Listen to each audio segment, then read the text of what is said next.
So in this video we are going to be working on multiplying monomials. You probably already did the do now in class, so we're not going to focus on that right now. We're going to practice multiplying a monomial with a polynomial. Right now let's practice with constant monomials. Multiply the polynomials below using the distributive property.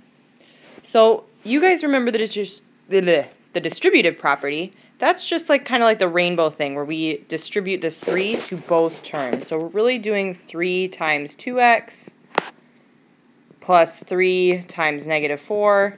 And this is like written out the long way. I never write it like this, and I'm sure you guys don't either. But this is going to end up being 6x minus 12.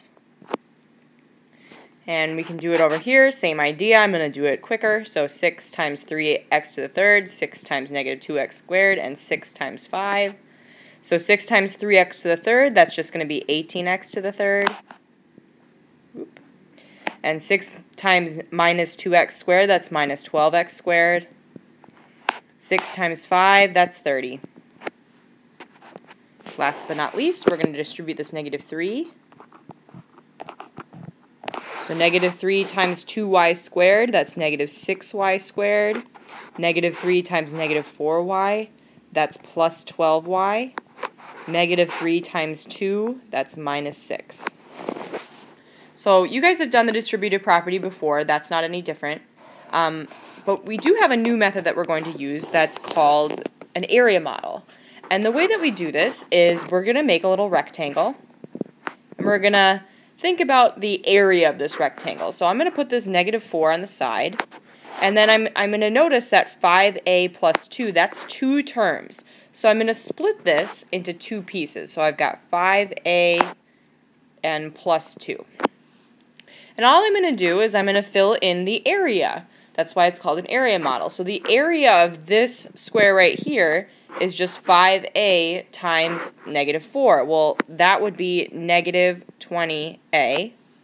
And then if I find the area of this square, that would be 2 times negative 4. That would be negative 8. So if I want to get the area of the whole thing, that would just be minus 20a minus 8. And I know that this seems like more work, and it probably is in this case, but eventually we're going to do more with the area model. So we're just doing it for practice right now. So you'll notice too that if I do negative 4 times 5a, that's negative 20a, and negative 4 times 2, that's negative 8. So I did get this answer. This next one, I'm actually going to draw it down here so I have more room. Okay, I notice I've got my positive 3 times all of this stuff inside the parentheses. Well, I've got 1, 2, 3, 4 terms, so I'm going to split my rectangle up into 4 pieces. And I've got 5y to the third minus 2y squared plus 6y minus 7.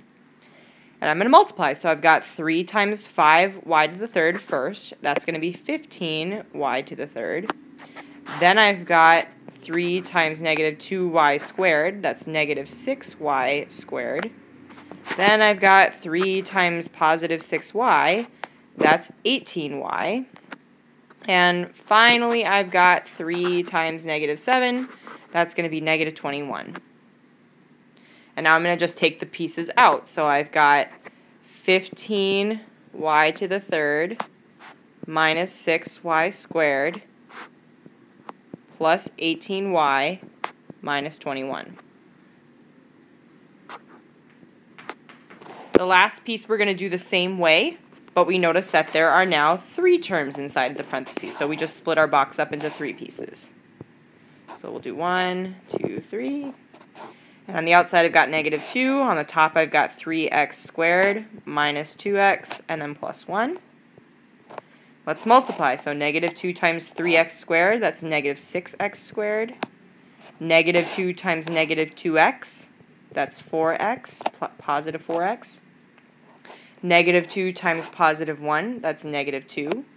So now if I take these pieces out, I get negative 6x squared plus 4x minus 2.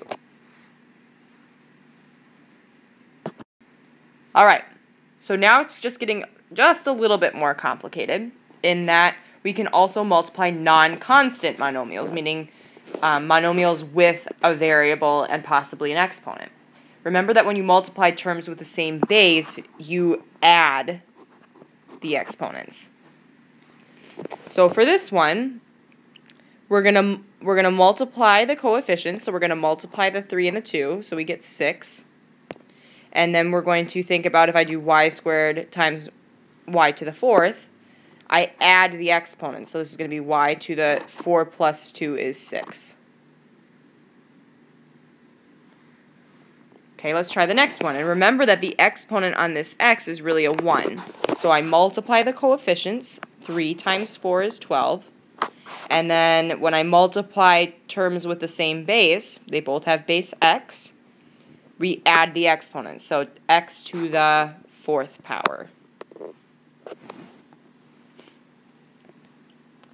Okay, let's try some more complicated ones. And I'm going to use the area model. If you decide to use just distributive property, that's fine by me.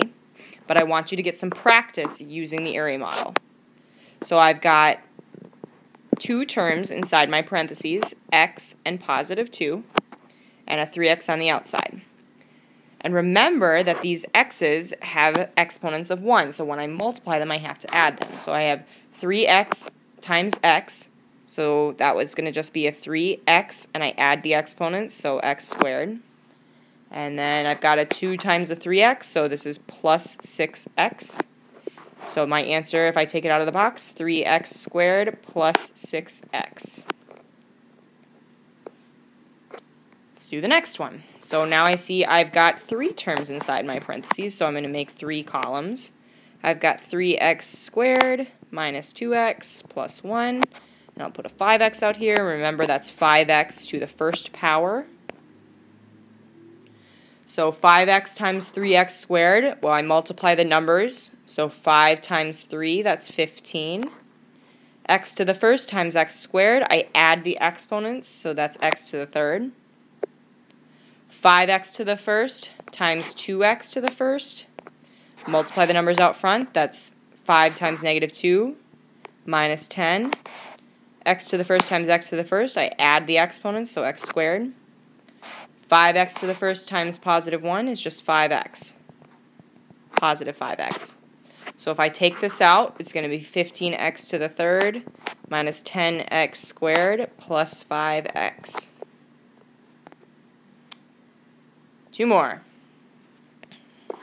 Alright, this one I've got 3 terms inside, 3 columns, so minus 2y to the 3rd, 5y squared, plus y, so I'm going to add the pluses so I don't forget that they're positive.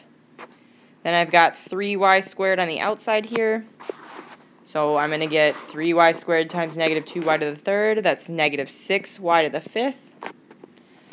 3y squared times 5y squared, that's going to be plus 15y to the 4th.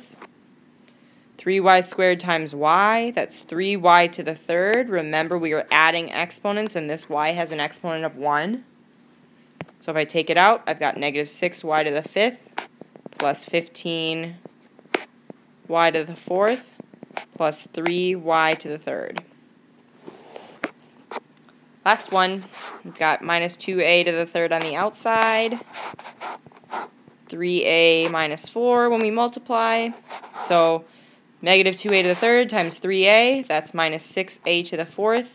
Negative 2a to the 3rd times negative 4, that's plus 8a to the 3rd. So we get minus 6a to the 4th plus 8a to the 3rd.